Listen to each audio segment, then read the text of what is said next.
congratulations to Governor Brian Kemp. I can't tell you how honored I am to be your governor. And we needed another stark reminder that we have incompetent people running the show in Arizona. Tonight, I humbly stand before you as your governor-elect, knowing that you met this moment.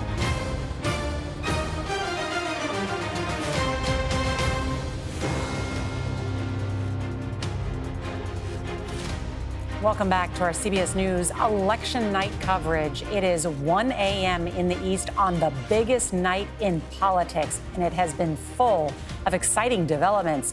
CBS News still rates the House at this hour as leaning Republican. Let's go straight to our political contributor, Joel Payne. You have worked on a number of campaigns, and Joel, I know you're in touch with all of your friends who work on these campaigns. What are you hearing? Yeah, hearing a lot of surprise from Democrats in the positive, optimistic direction who did not expect this type of night coming into the evening. One source who's a senior House Democratic campaign official told me in no uncertain terms that they believe the House majority is not off the table, which is not a thing I would have thought I was uttering a mere 2, 3, 4 hours ago. So that tells you a little bit about the change in attitude that so many Democrats are reflecting around D.C. and around the country when you have these races, these open seats, these races that you thought Republicans were going to carry easily, these open races that Democrats are winning. You get that type of enthusiasm on a night like tonight. All right, we're going to talk about that just in a minute, about whether that House characterization could change. Joel, thank you so much. We do want to check in on some of the big races of the night. CBS News is now changing an important race characterization. We are now categorizing the Pennsylvania Senate race as likely Democratic towards John Fetterman. This would be a Democratic pickup, a formerly Republican-held seat, a very big deal. Fetterman tweeting right now that he expects to be the next senator from the Keystone State. Let's take a look at Wisconsin. Take a look at this. The Senate race is now lean Republican there. There are still some outstanding ballots from Milwaukee. Getting interesting and conflicting information on that race.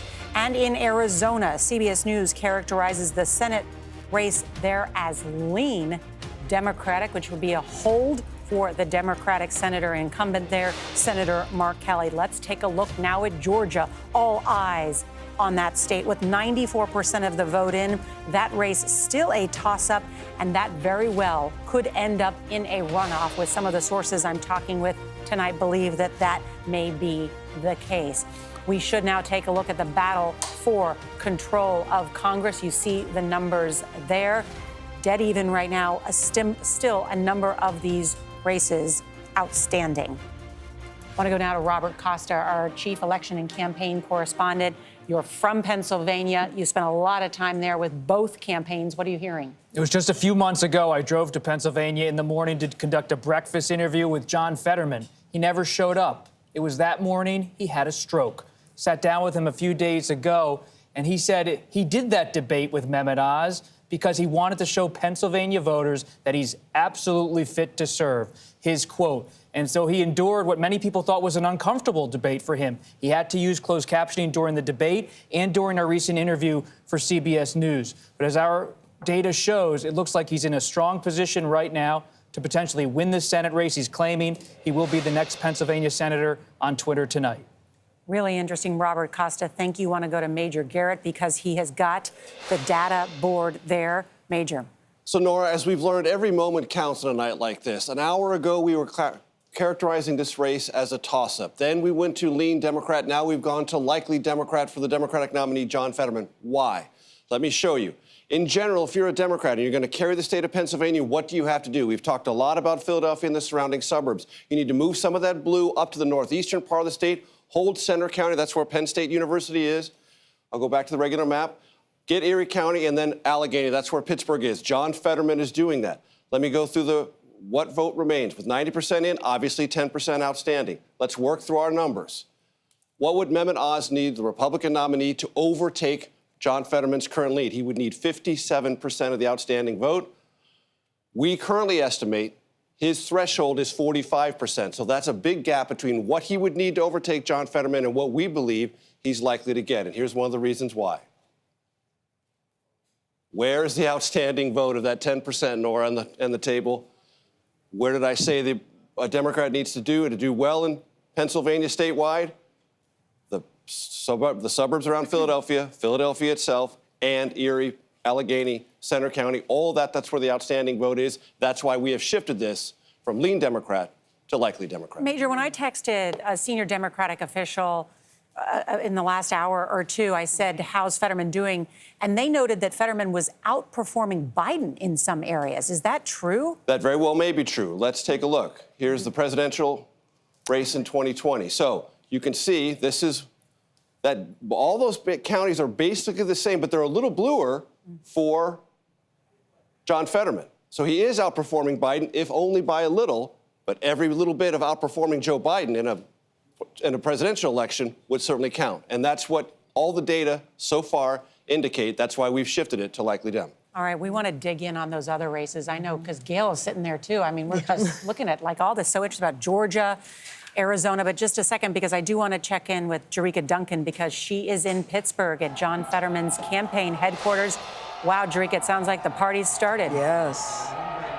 Absolutely. I'm watching people hug each other. They're excited. They're clapping. They're cheering Fetterman's name. A lot of excitement here. This is someone who was a lieutenant governor, said that he visited all 67 counties and listened to people. And the people listened to him and they believed him.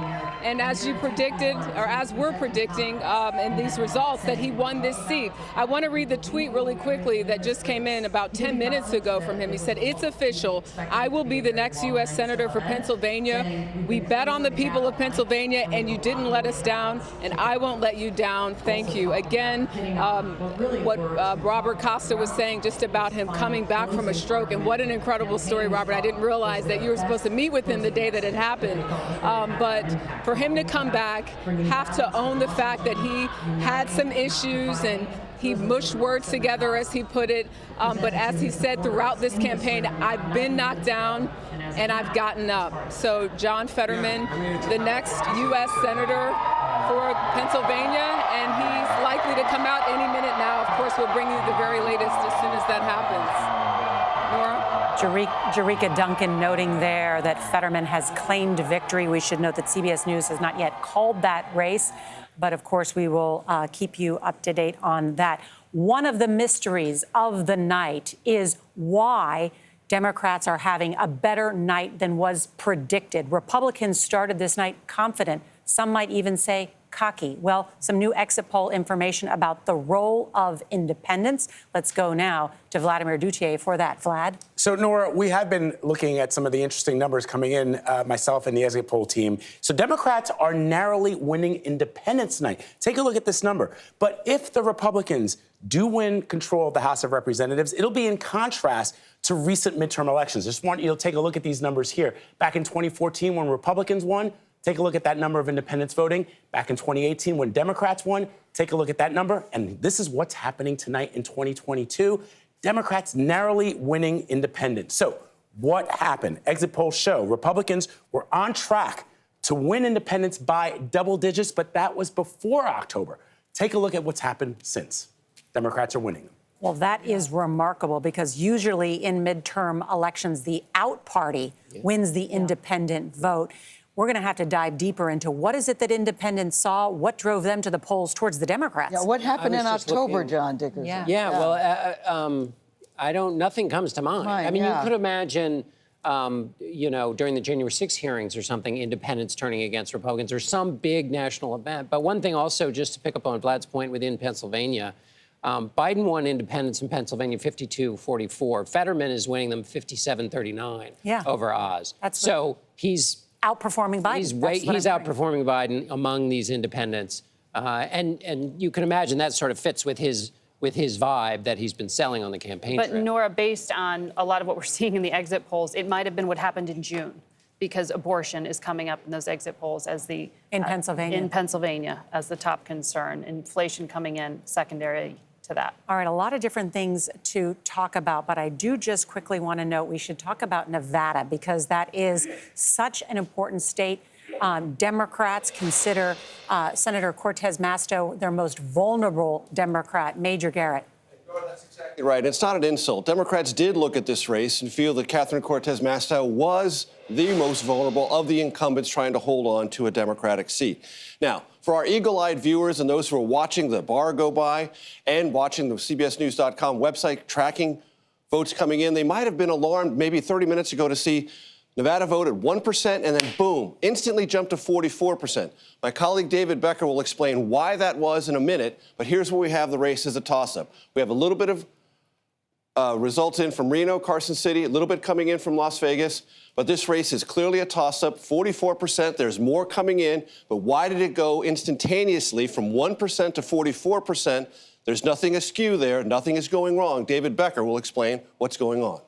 Yeah, that's exactly right, Major. What was happening was, if you live in the Reno area, you know there was bad weather in the Reno area today. And I spoke with election officials in the state of Nevada, and what they told me was there were some places where there were very long lines of poll closing. If you're in line when the polls close, you get to vote. So they could not release results until all of those people had voted. So they were waiting until the last voter in those last polling places who was eligible to cast a ballot that night had cast a ballot. And then all of the votes in the system that had been preloaded were released. And that includes a big bunch of votes from Clark County, Nevada. All right, stand by. CBS News has a new projection that the lieutenant governor of Pennsylvania, John Fetterman, is going to be the next senator from the state of Pennsylvania, defeating Dr. Mehmet Oz in that hard-fought contest, the most expensive Senate race in the country. We were talking about what is happening tonight. What are we seeing? Well, Vladimir Duthier just brought us those exit polls about independent voters. And so we all sort of said, well, what happened in October? Ed O'Keefe with some analysis on that. One thing that did happen here in the closing days of this campaign cycle, the speaker's husband was attacked. Yeah. Right? I mean, there's that. We also saw Donald Trump start talking again quite openly about running for re-election. Remember, he's not popular with independents. So what's to say that these two things didn't perhaps have something to do with it? I'd been wondering myself. So when Vlad showed us those numbers just a few minutes ago, I said, that's got to be it. It's the obvious non-economic issues that may have driven independents away. And we know they'd been thinking about voting for Republicans. They had every reason to because inflation, the economy's bad, and historical trends show us that that's what happened. But perhaps that's what it is. I mean, it's just too early to know. But that number said to me, it's things like the Pelosi attack, it's things like Donald Trump reemerging potentially that could have caused at least enough here. The other thing in Arizona, I know we were talking about this earlier, and there was some surprise that Katie Hobbs and Mark Kelly are ahead. Got to remember, Democrats plus independents beat Republicans in that state. It used to be Republicans plus independents would win. John McCain did it. Jeff Flake did it. Mark Kelly and Kyrsten Sinema and Katie Hobbs are a lot more like John McCain and Jeff Flake and Barry Goldwater even back in the day than Kerry Lake is. There's no history of that state electing someone like Kerry Lake statewide. I mean, but it also, again, comes down to the candidate. Mehmet Oz is not from Pennsylvania. He is from New Jersey. He was not the first choice of Republican leaders. He did get the stamp of approval from former President Trump and had a series of gaffes and mistakes on the campaign trail. And John Fetterman was able to squeak past him. And John Fetterman pointed that out. John Fetterman pointed that out repeatedly about Mehmet Oz, that he wasn't really from here. He doesn't know this state, I do. But yet the race still remained neck and neck, really to the bitter end. So what happened, do you think, at the final stages that people decided we're going to go with John Fetterman? There was a brief moment where Mehmet Oz was actually winning that race. When Dr. Oz won the Republican nomination for the Senate earlier this year, it was because Donald Trump got into Pennsylvania and put his hand on Oz's campaign and said, I'm going to give it my blessing politically. In the final days of the campaign, when I was tracking Oz, I went to Bucks County, Pennsylvania with Oz. Oz was trying to say to voters, I'm a centrist Republican. I'm going to be a Susan Collins type in the Senate. But what happened in the final days in Pennsylvania? Trump came back to Western Pennsylvania, went to Latrobe, Pennsylvania. Oz showed up. So Oz's entire effort to say, I'm a Susan Collins type, Donald Trump came in and said at the end, don't forget, you're also one of my candidates. The other thing, Gail, John Fetterman's from Western Pennsylvania, first senator from Western Pennsylvania, and I believe more than a century. People in that part of the state can appreciate that somebody from their end of the state Usually it doesn't happen that way. He was elected. Which was why his victory rally was in Pittsburgh tonight.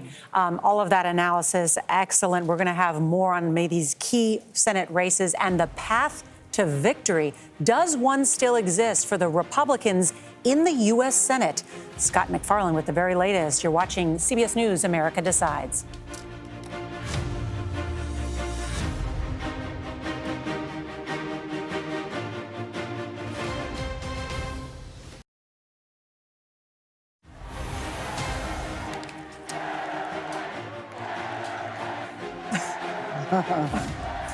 Well, welcome back to our CBS News election headquarters. You are looking at live pictures.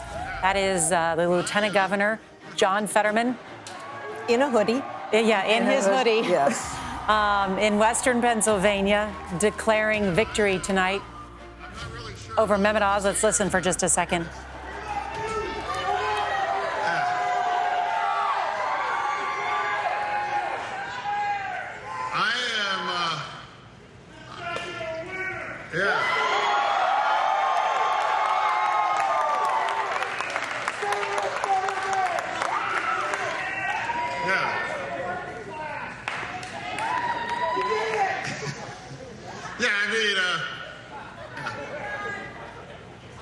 So I'm so humbled. Thank you so much, really. Thank you. Thank you. Like it's, emotional. What is it? It's like 1:30 in the morning and you're still here hanging in? An emotional John Fetterman thanking his supporters after just suffering a stroke not long ago and emerging victorious. This is a key Democratic pickup because this was a former Republican seat. Let's go now to Scott MacFarlane now about the path to victory. The board is changing. Another projection means the Democrats need 2 more of the 4 remaining battleground states for which there is no projection. We have designated Arizona as a lean Democrat. If it continues in that trajectory, they'd need just 1 of the final 3. Georgia, Wisconsin, and Nevada, for which we may be waiting quite a while. All of this underscores something else, though, Norah. One of the closest races in America this year wasn't necessarily tonight. It was that Pennsylvania Republican primary. It took days to declare Mehmet Oz the winner. A lot of Republicans in the Commonwealth thought David McCormick might have a better chance of winning tonight. That's right. Scott MacFarlane, thank you. When we come back, we've got a big update on that Senate race in Georgia. You'll want to see this. You're watching CBS News, America Decides.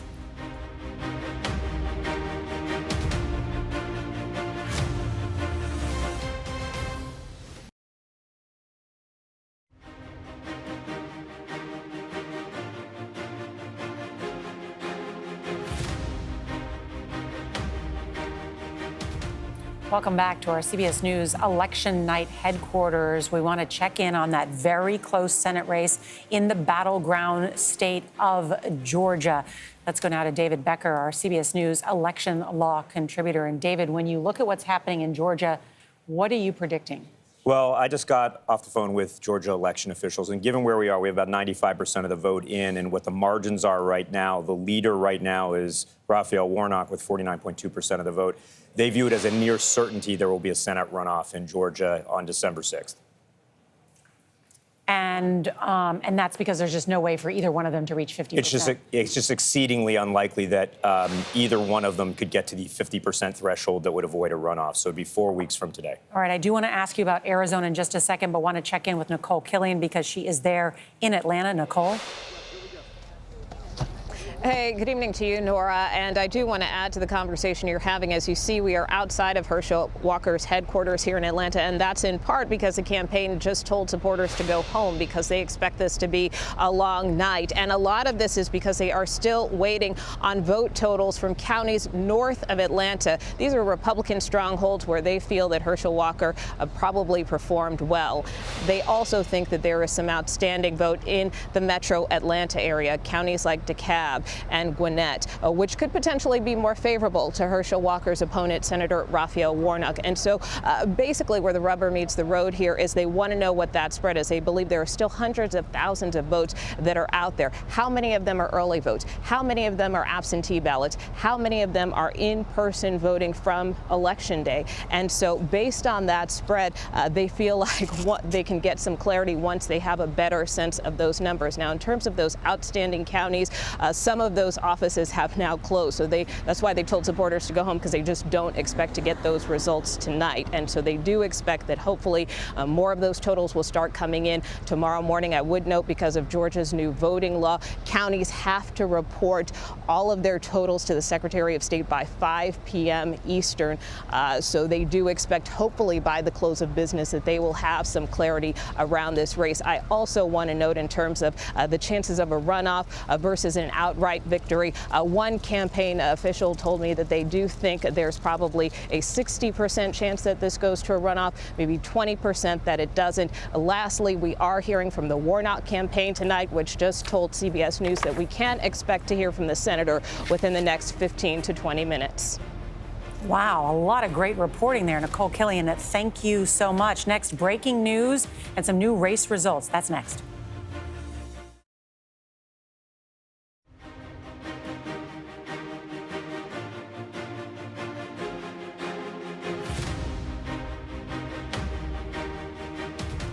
Welcome back to our CBS News election night headquarters. We want to check in on that very close Senate race in the battleground state of Georgia. Let's go now to David Becker, our CBS News election law contributor. And David, when you look at what's happening in Georgia, what are you predicting? Well, I just got off the phone with Georgia election officials, and given where we are, we have about 95% of the vote in, and what the margins are right now, the leader right now is Raphael Warnock with 49.2% of the vote. They view it as a near certainty there will be a Senate runoff in Georgia on December 6th. And that's because there's just no way for either one of them to reach 50%. It's just exceedingly unlikely that either one of them could get to the 50% threshold that would avoid a runoff. So it'd be 4 weeks from today. All right, I do want to ask you about Arizona in just a second, but want to check in with Nicole Killian because she is there in Atlanta. Nicole? Hey, good evening to you, Norah. And I do want to add to the conversation you're having. As you see, we are outside of Herschel Walker's headquarters here in Atlanta, and that's in part because the campaign just told supporters to go home because they expect this to be a long night. And a lot of this is because they are still waiting on vote totals from counties north of Atlanta. These are Republican strongholds where they feel that Herschel Walker probably performed well. They also think that there is some outstanding vote in the metro Atlanta area, counties like DeKalb and Gwinnett, which could potentially be more favorable to Herschel Walker's opponent, Senator Raphael Warnock. And so basically where the rubber meets the road here is they want to know what that spread is. They believe there are still hundreds of thousands of votes that are out there. How many of them are early votes? How many of them are absentee ballots? How many of them are in-person voting from Election Day? And so based on that spread, they feel like they can get some clarity once they have a better sense of those numbers. Now, in terms of those outstanding counties, some of those offices have now closed. So that's why they told supporters to go home, because they just don't expect to get those results tonight. And so they do expect that hopefully more of those totals will start coming in tomorrow morning. I would note, because of Georgia's new voting law, counties have to report all of their totals to the Secretary of State by 5 p.m. Eastern.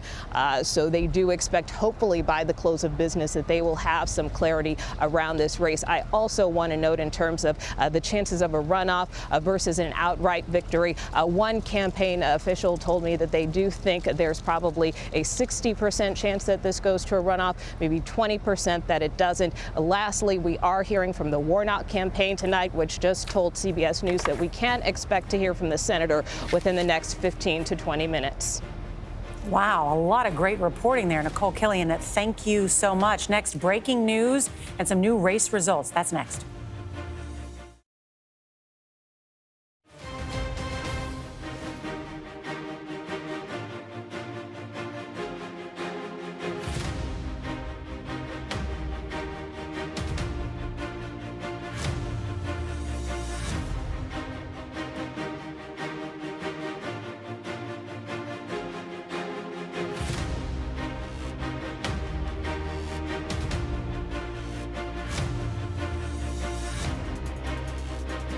Welcome back to our CBS News election night headquarters here in New York. It's 1:30 a.m. in the East, well past all of our bedtimes, but this is too exciting not to be up and watch what's happening. We still do not know who is going to win the House, and we don't know who is going to win the Senate majority. But we do know this is not the night that Republicans were expecting. John Dickerson is our chief political analyst. And John, turns out independents played a key role tonight. They did play a key role tonight. And you know, I was just thinking in the Georgia race, Warnock is up by 11 points with independents. And as you mentioned earlier, if the narrative that we had all been thinking about and that both campaigns had been thinking about, and we should at some point talk to some campaign people and say, how did so many people miss this? But if the narrative that the out party is get energized and independents go with them, that's not happening in a lot of these races. There are some races in which independents are going for Republicans, so it's not uniform in all of these races. But it's certainly not the case in some of these key races that independents are going for Republicans, the out party, when there's unified Democratic control in Washington. I mean, this would be historic if Democrats could hold on in a way that, frankly, for the past 6 weeks or more, we've been saying looked next to impossible. And so the night's still going. It doesn't look like we'll be able to call some of these races yet, But there still is a chance, though, as we sit here. I know that night is, we can no longer say it's early in the night. The night is very old. I'm certainly feeling it. But am I the only one that's, we talked about this earlier, having flashbacks to 2016. You know, at that time, the Democrats were very confident.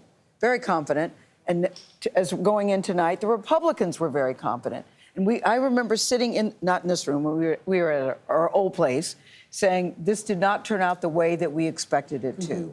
What do you say to that, Major? You were there. I was there.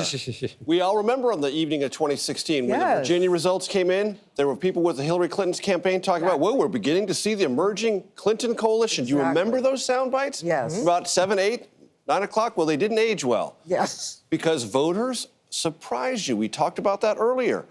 And there are lots of issues that were before voters. And it's quite possible, Gail, that when voters went into the polling places or cast their mail ballot or cast their ballot early in person, they may have gone to the polls with one idea that they conveyed to pollsters. And the surveyors took it downright. But once they made that actual decision, looked into it, something else might have led them in a different direction. And independents clearly broke on some of these lines that Republicans were not expecting, and even Democrats didn't pick up in their own surveys. So voters surprise you. All right, hold on just a second. I want to go to Nancy Cordes. I understand we have heard from Speaker Nancy Pelosi. Yes, we've just gotten a brief statement from the House Speaker, who says, while many races remain too close to call, it is clear that House Democratic members and candidates are strongly outperforming expectations across the country.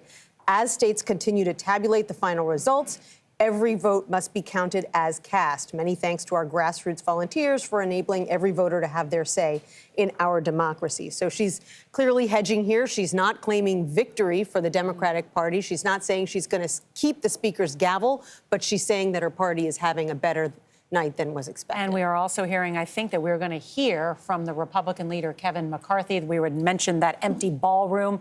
We may still hear from him tonight.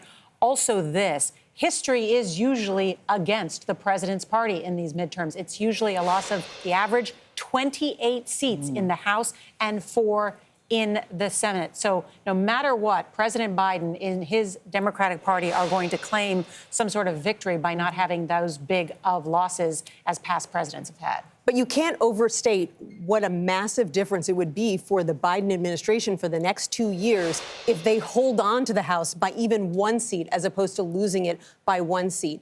That means you don't have every House committee investigating Hunter Biden, investigating Afghanistan, investigating the origins of the COVID epidemic. And talking about impeachment. Talking about impeachment. Look what Democrats did when they took control of the House in 2018 in the middle of the Trump presidency. They managed to impeach President Trump twice in 2 years. And Republicans are talking, some of them, about wanting to do the same thing. So it really is a profound difference for this Biden administration. They're on the edges of their seats right now watching this. We have got so much to talk about, and so I do want to put the numbers back up on the board because there are so many interesting things.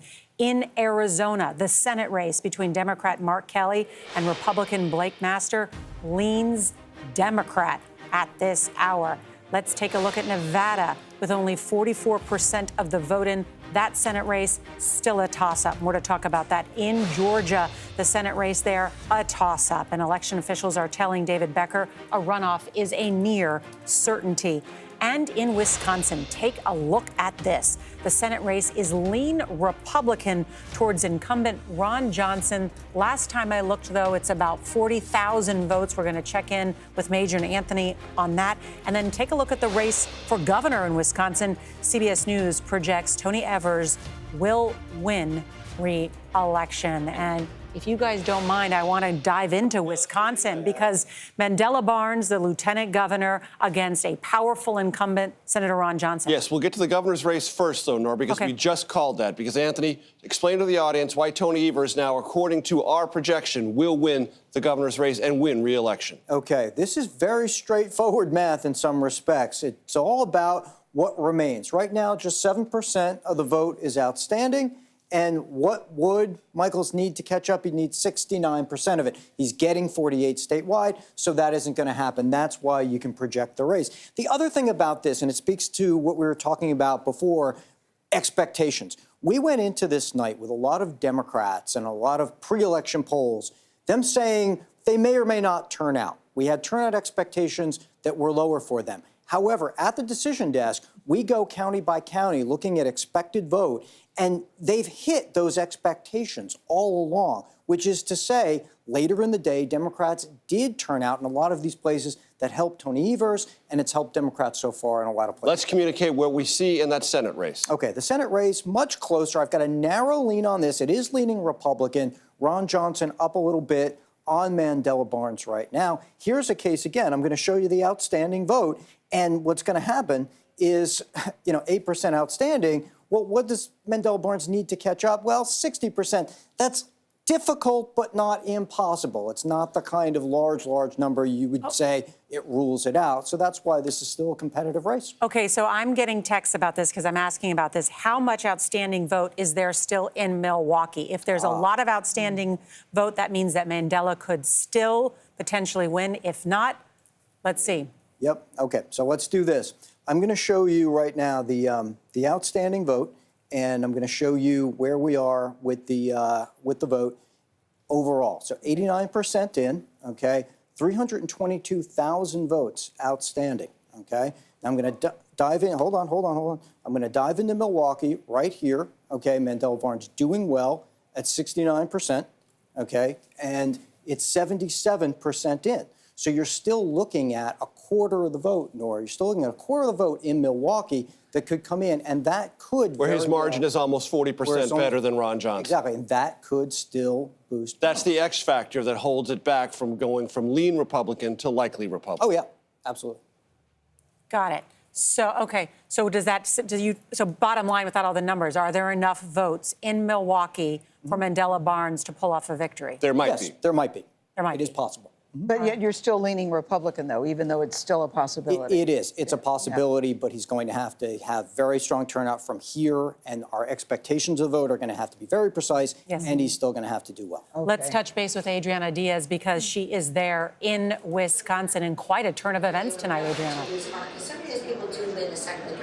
It has been nonstop tonight here in Wisconsin. Now, I know you guys were just talking about those Milwaukee votes. We know that those absentee ballots that I was talking about earlier that have to be counted all together before they're submitted for reporting, those have been transferred from that Milwaukee central count location to the court. The court then has 2 hours to add those votes to the overall tally. I've reached out to Milwaukee election officials to see if that 77% of Milwaukee votes, which have been reported, includes those absentee ballots. So I'm waiting to hear back on that. But the mood has changed here a bit at the watch party for Senator Ron Johnson. The news came out that Governor Tony Evers is the projected winner. He fended off businessman Tim Michaels. Now, Michaels has name recognition here. His family owns a prominent construction company. Their name is all over the state at construction sites. And he was really running on the fact that he's a businessman, that he can turn around the economy. Abortion's another huge issue. But the key with the governor's race here is that if Michaels, the Republican, had won, that would clear the way for a wish list of legislation that the Republican-controlled legislature wanted to pass regarding elections, things like increasing requirements for applying for absentee ballots. So if Michaels had won, much of that legislation would have been implemented. Tony Evers blocked about 30 election bills from passing. He calls himself a goalie. And so, that could have really had an effect on the 2024 presidential election. It's a really smart point. Adriana Diaz, thank you. I want to bring in David Becker, who's our CBS News election law contributor. David? So, Milwaukee is where most of these ballots are. And they're going to take some time to count them because they're centrally counting those mail ballots. Milwaukee has skewed pretty Democratic, and the mail ballots tend to skew even slightly more Democratic. This is going to be really close, and it's going to go into the next couple of days, possibly, certainly tomorrow, or today now at this point. So we should just keep an eye on this, and this will play out over time as Milwaukee gets more of its ballots in. Yeah, but refresh my memory, because Gail brought up 2016, and of course, Hillary Clinton lost the state of Wisconsin, right, in the very end. Were we waiting on Milwaukee in 2016 for Hillary Clinton? So, actually, I can't remember what was happening. It was late in the night. But both in 2016 and in 2020, I'll tell you, the margin of victory statewide was in the low 20,000s. Yeah. So it was like 22, 23,000 in both those years. This is a razor-thin, closely divided state. And, especially as mail balloting has become more prominent in a state like Wisconsin, which it wasn't in 2016 due to COVID and other things, counting those ballots takes a little more time because they cannot even begin processing those ballots until Election Day. Got it. So you think Wisconsin's going to take a while, is bottom line? I mean, at least into Wednesday today or possibly into Thursday and Friday. Got it.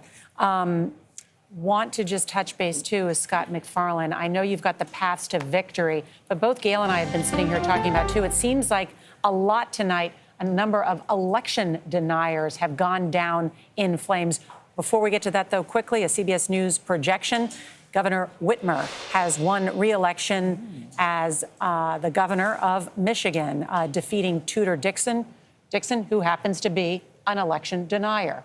So that just fit right into the question we were asking Scott about. What were we going to say? Well, Wisconsin and Michigan, two crucial battleground states where it's important, although in Wisconsin you might have a supermajority in the assembly, which means the governor, Democratic governor, maybe have a lot of trouble with his Republican assembly. And a proposition in Michigan to support abortion rights in Michigan, I would also think would have played into that election. Big deal. And so, Scott, how many of these election deniers went down in flames tonight?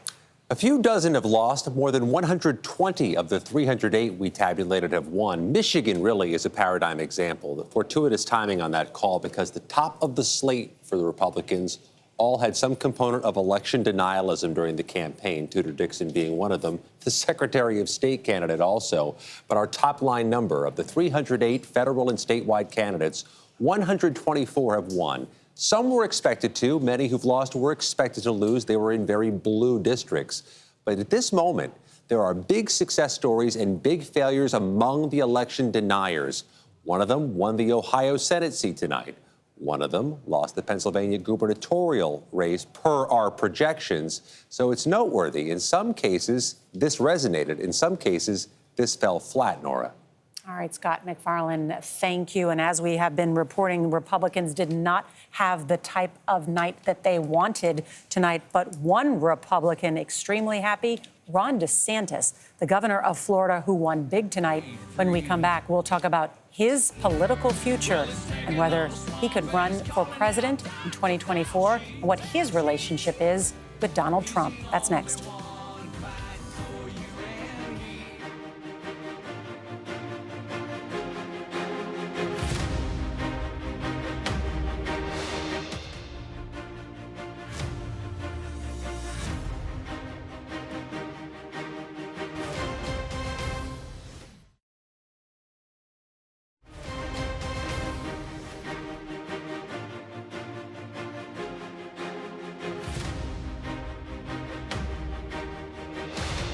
We have embraced freedom. We have maintained law and order. We have protected the rights of parents. We have respected our taxpayers, and we reject woke ideology. We fight the woke in the legislature. We fight the woke in the schools. We fight the woke in the corporations. We will never, ever surrender to the woke mob. Florida is where woke goes to die. And welcome back to our CBS News election night coverage. Ron DeSantis winning re-election as the governor of Florida by wide margins. Nancy Cordes, how does this and what does it mean for his political future? Well, Norah, Ron DeSantis was a Republican standard bearer going into the night, and he is coming out of the night an even bigger one. I mean, in a state that not too long ago was considered a true swing state, he won by nearly 20 points, and not against some no-name candidate. He won against the former governor, Charlie Crist. So he is going to claim a mandate, and he's going to take that message that you just heard there in his acceptance speech out on the road. Robert Costa. Can I just say, it was interesting, Tony DeCopo, you'll see us tomorrow morning on CBS Mornings, has been in Florida, and he did 3 meals where he went from Jacksonville all the way up to, from Miami all the way up to Jacksonville. He said he couldn't find one Charlie Crist voter, and he looked, except at a Charlie Crist rally. So he would go to different places, and no matter where he went, and he said, believe me, I was looking, he couldn't find one. I mean, I think that says something about the power of the man. Right, and he definitely got high marks for his handling of hurricane, of COVID, for sure, and you know, the path that he took, which was different from a lot of governors. He kept a lot of schools open, businesses open. He was anti-mask mandates. He made some questionable claims about vaccines. Yes. But he also got high marks more recently for his handling of hurricane prep and hurricane cleanup, and that may have been top of mind for voters. Yeah, and he went against conventional wisdom in handling COVID, but it worked out for him this evening. You know who's not unhappy tonight about seeing that video of Governor DeSantis? My sources who are at Mar-a-Lago with former President Trump. He wanted to have a gathering tonight where it would lead to a big announcement next week of an exploratory committee or even a formal announcement of a 2024 run. Now he's looking at DeSantis as someone who's carrying a major state and his candidates, Trump's candidates, across the map, whether it's Oz in Pennsylvania or Tudor Dixon in Michigan, Kerry Lake struggling in Arizona. His candidates having a real rough night, and a lot of Republicans in the House are starting to blame behind the scenes at this hour Trump for how the House GOP is having a rough night as well. And do you think this will affect his big announcement next week, Bob? It could affect his message and what he decides to ultimately do. He wanted to get in early because he thought he'd get a boost from Tuesday night. Republicans tonight across the country stunned. Ed O'Keefe. 2 points. First off, Ron DeSantis helped. The only success story, arguably, House Republicans have seen so far tonight, at least the biggest, is in Florida. They've padded their majority with 4 seats that were redrawn by Ron DeSantis and Florida Republicans. There's also a little nugget out of the exit poll in Florida tonight. Who do Florida voters want to see run for president in 2024? 45% of Florida voters want DeSantis to run. 33% want Donald Trump to run. 27% want Joe Biden to run. More Florida Republicans want to see Ron DeSantis run, 76%, than want to see Donald Trump run, 61%. And that is significant. Want to bring in CBS News contributor Joel Payne. Joel? Yeah, you know, just picking up on this conversation, one thing President Trump does not do well is subtlety. And I think if you just go back even about a week before Election Day tonight to him coming up with a nickname for Ron DeSantis, and then obviously the president trying to be out in front today, I think it's pretty clear he wanted to mark his territory, put a stake in the ground. I think that might have blown up in his face today. I think Bob's reporting is spot on, I'm sure. But I wonder what kind of reevaluation a night like tonight and some of the losses that the Trump loyalists have taken up and down the ballot, how that will impact the president's decision making, but also maybe more importantly, his allies, not just the folks he had on the ballot today, but someone like Rick Scott, the Republican, campaign chair who put his neck out a lot for Donald Trump. How does that impact him as well? All of those, machinations are really interesting to watch for. And Mick Mulvaney, you are the chief of staff to former President Donald Trump. How do you think this affects his decision making? I don't know if it affects his decision making, but it certainly affects his momentum. Look, there's a rule in this business, which is if you win a primary and lose a general, you're still a loser. And Trump won a bunch of primaries. He won a primaries with his Senate candidates, with his governor's candidates, and he's getting pummeled with those candidates tonight. Ohio went great for J.D. Vance, but he's losing governor's races in Arizona. He's lost governor's races in Michigan and Pennsylvania. He's going to have to get in heavy. If that Georgia race, again, turns out to be the race to determine the control of the Senate, he's got to get in there because there's no one more affiliated and tied to Donald Trump than Herschel Walker. So, yeah, literally, as between being Donald Trump and Ron DeSantis tonight, you want to be Ron DeSantis. This is a huge win for him, and it's a huge momentum. Does it change Trump's decision-making? No. But to Joel's point, does it change sort of the allies and the energy behind Donald Trump?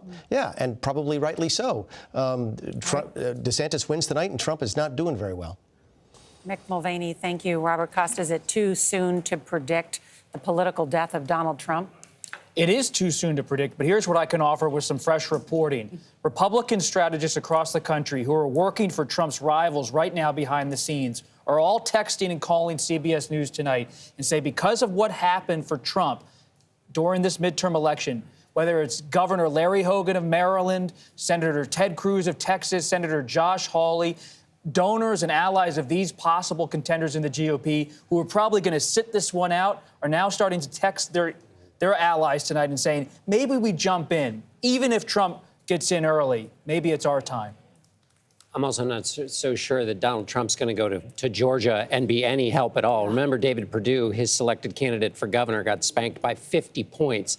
Now, that has to do with Perdue. Nobody, that's truly very bad, losing by 50 points. But then, remember, Donald Trump helped, a lot of Republicans believe, helped hand the Senate seats over to the two Democrats when they had the runoff. So I'm not sure that Donald Trump's going to be somebody that Republicans welcome if there's a runoff in Georgia.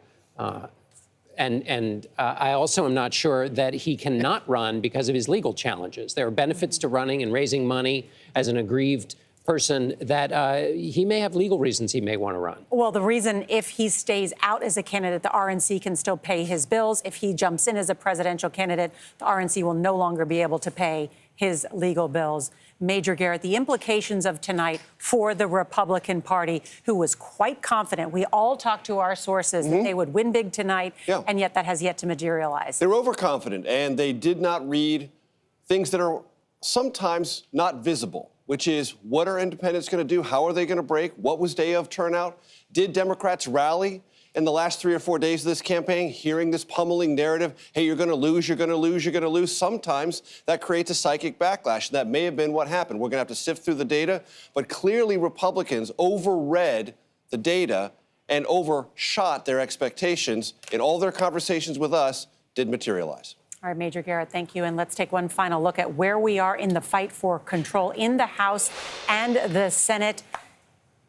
And you can see that CBS News still rates the House as leaning Republican, but they have not picked up as many seats as they would have liked. The Senate at this hour, a toss-up with Democrats picking up the seat of Pennsylvania, but still battling out in Arizona and Nevada and Georgia and Wisconsin, Georgia could be a runoff. So we'll continue to watch the vote be counted. And that ends our coverage of the biggest night in politics. But as I mentioned, that does not end the vote count. There are still many votes to be tallied. It has been a night full of surprises. The red wave promised by Republicans did not materialize. And the Speaker of the House, Nancy Pelosi, says Democrats outperformed tonight. It's a reminder that there is no more important thing to do as Americans than vote.